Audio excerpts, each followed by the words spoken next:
écoutez Europe 1, il est 11h30, le journal de la santé avec Elisabeth Assayag. Le lien entre le Zika et la microcéphalie a été établi avec certitude dans la très sérieuse revue New England Journal of Medicine. Les chutes des personnes âgées coûtent 2 milliards d'euros par an à la société.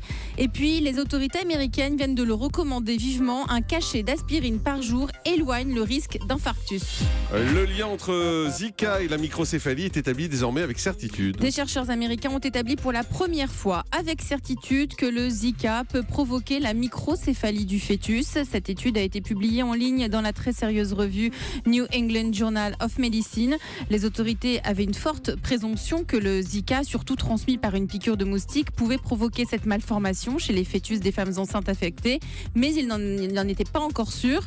C'est chose faite, la microcéphalie se caractérise par un développement insuffisant du crâne et du cerveau et c'est une affection irréversible.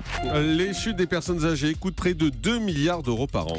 L'impact économique est énorme avec le vieillissement de la population. Le problème de la chute des seniors est devenu un enjeu de santé publique. En 2050, une personne sur 3 sera senior. Ces chutes coûtent très cher à la société. Écoutez ce reportage de nos confrères de France 5.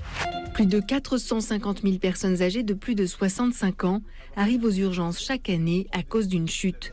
Traumatisme crânien, fracture du col du fémur, hospitalisation. Près d'une personne sur 2 ne pourra plus rentrer chez elle. On est à 6% du nombre de personnes âgées, en gros, définies comme personnes âgées en France. On va passer à 12% en 2060. Et on n'a pas en face le nombre de professionnels de santé en valeur absolue et encore moins les moyens. Et pour les personnes souffrant de la maladie d'Alzheimer, le risque de chute est multiplié par plus de 6.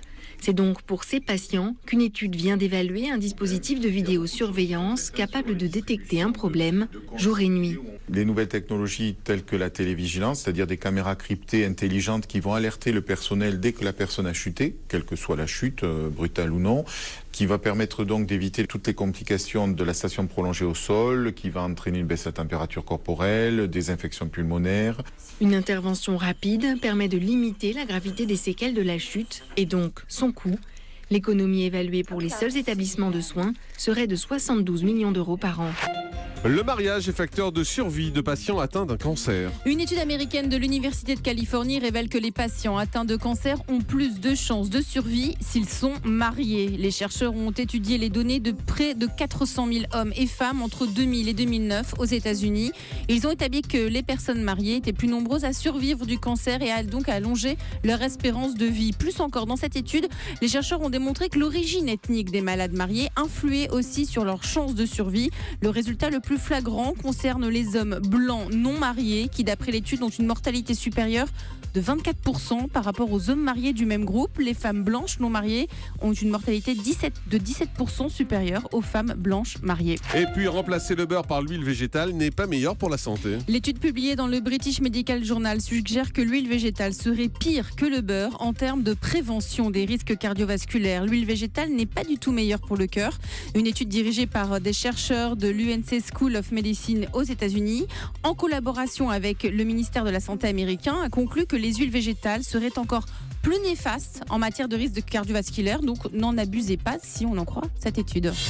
Et puis le chiffre du jour, c'est 1. Une aspirine par jour. Ou une. Oui. Éloigne infarctus et cancer. Les autorités sanitaires américaines viennent de publier de nouvelles recommandations. On en parle souvent des bienfaits de l'aspirine, notamment pour la prévention du cancer du côlon, des maladies cardiovasculaires.